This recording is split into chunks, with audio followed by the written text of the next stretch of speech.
Yoshie Shiratori trusted Kobyashi with his life. He shared his plan to reform the corrupt Japanese prison system, earn his freedom, and finally be reunited with his wife and daughter. And Kobayashi betrayed him. I'm sorry. In that moment, Yoshie vowed that he would never trust anyone ever again. Yoshie? I said, you've escaped from 2 Japanese prisons. What do you have to say for yourself? I humbly accept my punishment. I only have one request. Let's hear it. I'd like to be transferred to a Tokyo prison. Why is that? The weather is warmer.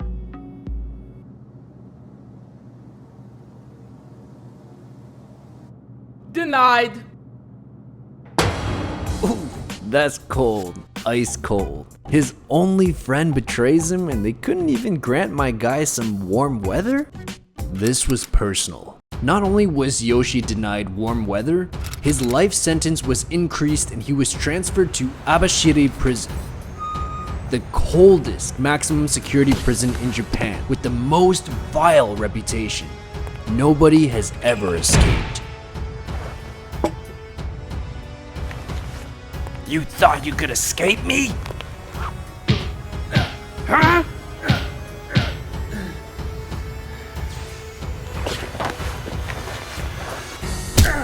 Are you crazy?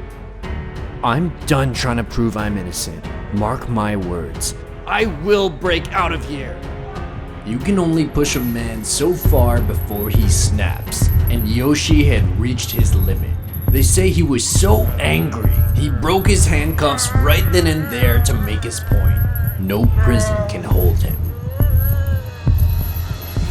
But Yoshie was just human. Sometimes you gotta separate the man from the myth. Plus, these weren't just any ordinary handcuffs.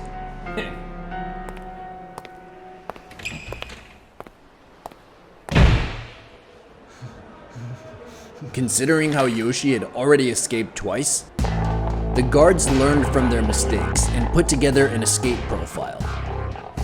Since Yoshie could pick locks, they handcuffed both his arms and feet with special handcuffs that had no locks. These handcuffs could only be removed by a specialist once a week so that Yoshie could bathe. Other than that, he had to squirm around like a worm. The guards also knew that Yoshie escaped from a window before, so as an extra precaution, just in case Yoshie somehow managed to break his unbreakable handcuffs, the windows were designed to be smaller than his body. Oh no, this guy got the whole Magneto treatment. Well, we had a good run. Better luck next time. Not so fast. Last thing we'd want to do is count Yoshie Shiratori out. It's a stormy night in August. It's been 6 months since Yoshie was locked up at Abashiri prison. The guards are more than confident Yoshie can't escape, so they stopped watching his cell 24/7. Not to mention, it was so cold that nobody wanted to do it. Kai's the only one who still makes it a point to visit occasionally, just to make sure. Kai sounds the alarm right away. It's too late. Yoshie's already gone. Okay, you lost me. Unbreakable handcuffs? Tiny windows? Unless my guy could turn invisible, I don't see how he could have escaped. Yoshie knew his old methods wouldn't work this time. But more importantly, he couldn't exactly come up with a new approach if he froze to death. Or starved. Yoshie painfully squirms towards the miso soup until he gets close enough. Then he awkwardly picks it up with his handcuffed hands, right when he finally gets a hold of it. Ow! You gotta be kidding! It's completely frozen. At this point, most people would probably give up. But not Yoshie Shiratori. He knows that no matter how impossible something might seem, He's just gotta break it down into small, easy steps, starting with whatever's right in front of him.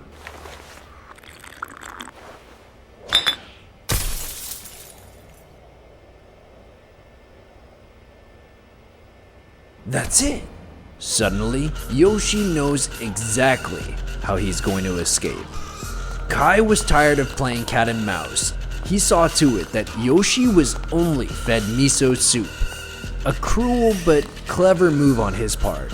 One, it's low in nutrients. Kai knew that Yoshie would become weaker and weaker, probably too weak to make it through the winter. And two, it was so cold, the soup would freeze in under 2 minutes. Another way to torture Yoshie until the very end. But what Kai didn't realize was that he had given Yoshie exactly what he needed to escape. Every day, Yoshie would take some of his miso soup and douse his handcuffs, as well as the metal bars on the window. After the first 2 months, the window began to rust, and a screw came loose. Each month after that, the handcuffs and metal bars became weaker and weaker. Yoshie had originally planned to wait until the spring to escape, but by the 6-month point, he was so weak from malnutrition that if he stayed any longer, he wouldn't have been able to leave at all. As weak as he is, Yoshie breaks through his handcuffs with ease because of the rust. Then, with the help of the first screw, he removes the metal bars from the window. But there was still one more obstacle. The hole in the door is too small for Yoshie's body to fit through. Unless... Besides miso soup, Kai had given Yoshie the one other thing he needed to escape. Because of the malnutrition, Yoshie's body had become incredibly malleable. So much so, he can dislocate his joints at will, making his body small enough to fit through the window.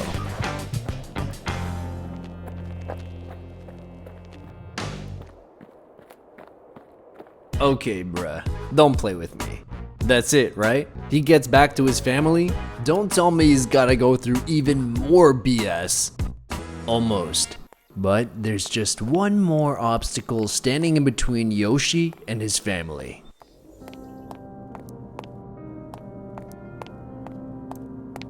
Chief, I've got something.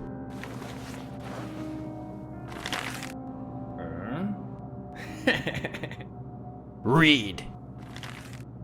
The sun sets for me. I know that home no longer exists. I can't escape. So in order to right my wrongs, I must end it once and for all. Goodbye to you and our baby Rico. I win. Yoshie knew that for as long as he was a wanted man, he could never go home. But there was still a way. Yoshie predicted that soon the US would win the war, the Japanese prison system would be scrambled, and his criminal case would fade into the background. Yoshie be delivering messages in code? My guy is wicked smart. Hold up, if he couldn't go home, where'd he go? Yoshie wandered north of Abashiri prison into the mountains. The climate was unforgiving. If he didn't find shelter quickly, hypothermia would have its way. But even for someone like Yoshie Shiratori, from time to time, he needs luck. Salvation. Yoshie made the abandoned mine his home. During the day, he studied the local bears and learned how to fish.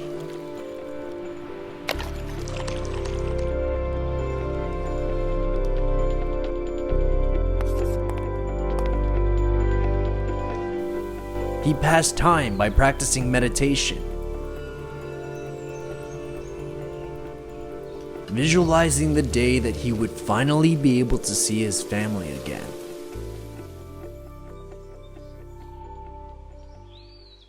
And day in and day out, Yoshie stayed in isolation.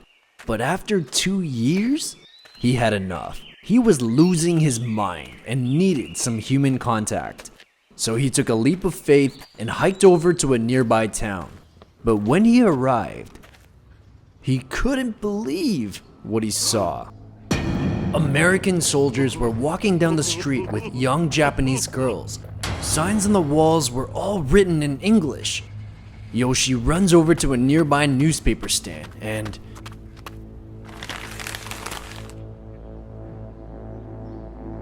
wow, what a feeling. He was sad for his country, but the day has finally come. Yoshie can finally go back to his family. Without a second thought, Yoshie starts running. He heads south. It's been almost 10 years since he was first separated from his family. So many thoughts rush through his mind. Did his wife remarry? How big is his daughter? Will she recognize him? Yoshie runs and runs and runs and runs. But after 50 days, he needed a break. Yoshie wanders through a field of crops. He's exhausted. Then, he needs to eat something or he'll collapse. There, up ahead, a tomato tree. Don't have to ask him twice. That might just be the best tomato he's ever had. He can literally feel the energy returning to his body. Just what he needed to tie him over for the journey. Hey! What? It's a farmer. He's charging right at Yoshie with a rake. Thief! Wait, sorry, I didn't... This guy does not come in peace. Stop, please, I don't want to hurt you. Shut up, thief!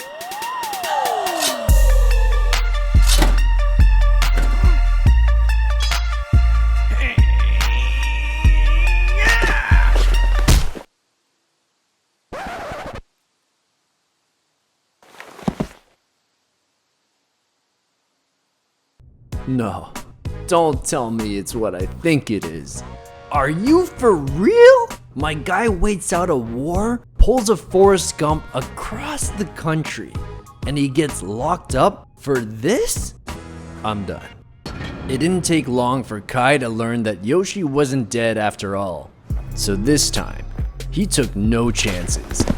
Yoshie was under 24/7 surveillance by 6 armed guards.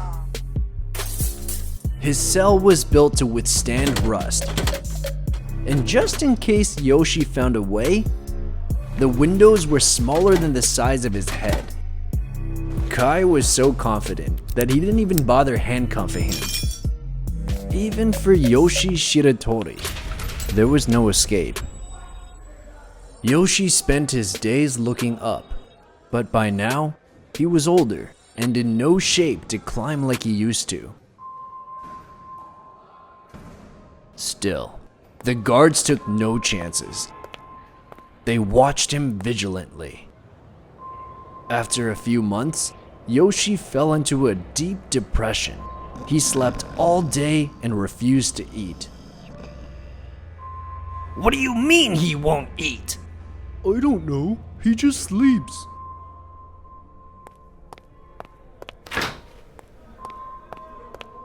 Get up! I said get up! Ow!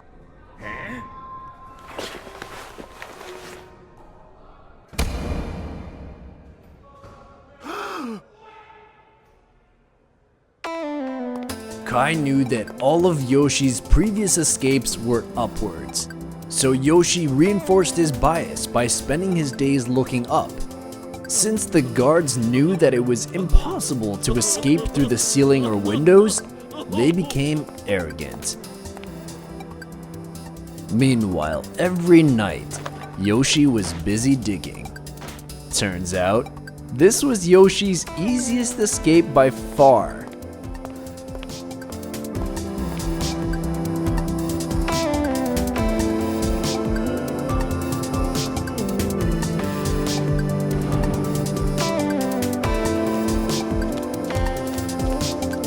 Don't mess with me. I know he isn't gonna get back to his family.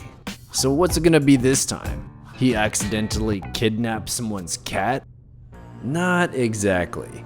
By this point, Yoshie was already an old man. He began to accept that he may never be with his family again.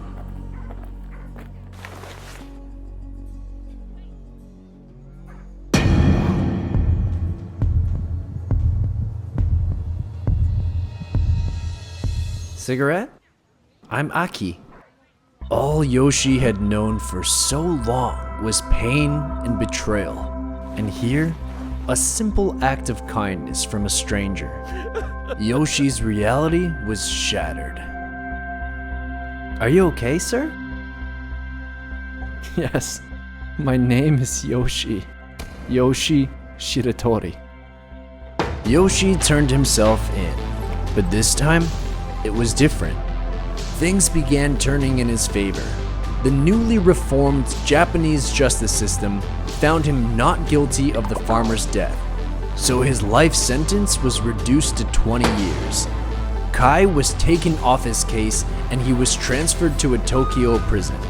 He had become something of a national legend, so the guards all respected him and treated him fairly. Yoshie finally had accepted his fate instead of trying to escape it, and with that, he found peace.